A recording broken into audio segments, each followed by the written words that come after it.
रामायण में हुए राम रावण युद्ध में मेघनाद को किसने मारा था? ये तो सभी जानते हैं। श्री राम के छोटे भाई लक्ष्मण के हाथों ही मेघनाद मारा गया था। अब आपने रामायण देखी या पढ़ी है तो आपको पता होगा कि जब कभी भी मेघनाद युद्ध भूमि में आया था तब श्री राम ने लक्ष्मण को ही बार बार उससे युद्ध करने के भेजा।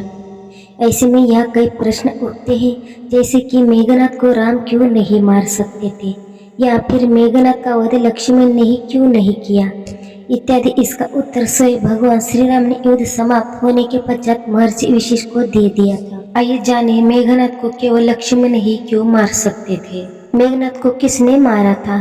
रावण की सेना में एकमात्र ऐसा योद्धा था जो अत्यंत बलशाली व पराक्रमी था, जिसके कारण उसका वध करना स्वयं देवताओं के लिए भी असंभव था। वो था रावण का सबसे बड़ा पुत्र मेघनाद। वो शक्ति व अस्त्रों में अपने पिता से भी ज्यादा पराक्रमी था।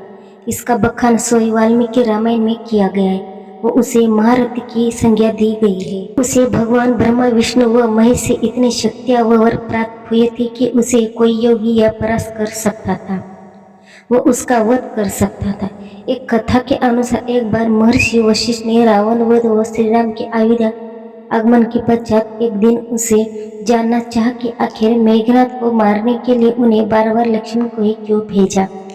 मेघनाद को राम क्यों नहीं मार सकते थे?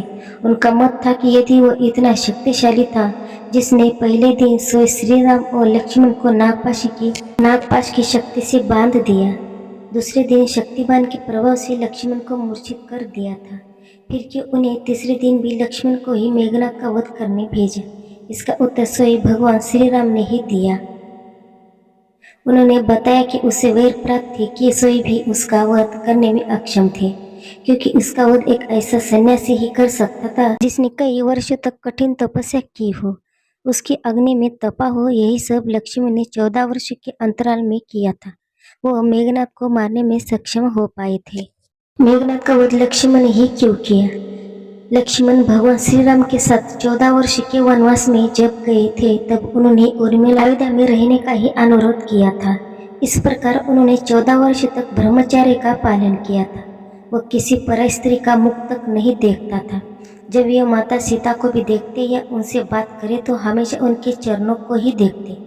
उन्होंने कभी भी माता सीता की ओर मुख करके नहीं देखा। इसी प्रकार भगवान श्री राम और माता सीता की रक्षा के उद्देश्य उन्होंने 14 वर्ष तक नींद नहीं ली। वो दिन रात उनकी सुरक्षा में तैनात रहे। एक कथा के अनुसार उन्होंने निद्रा की देवी से 14 वर्ष तक सोए से दूर रहने को कहा था। वो उनके हिस्से की नींद उनकी पत्नी उर्मिला को देने को कहा था। इसके पश्चात लक्ष्मण 14 वर्ष तक सोए नहीं थे। वह उर्मिला इतने समय तक सोती रही थी। साथ ही लक्ष्मण ने 14 वर्ष तक योग व साधना से अपने अंदर इतनी शक्ति व ऊर्जा का संचार कर लिया था कि वह मेघनाद का वध करने में सक्षम हो चुके थे। यही कारण था कि मेघनाद से युद्ध करने व उसका वध करने के लिए भगवान श्री राम ने हमेशा लक्ष्मण का ही चुनाव किया।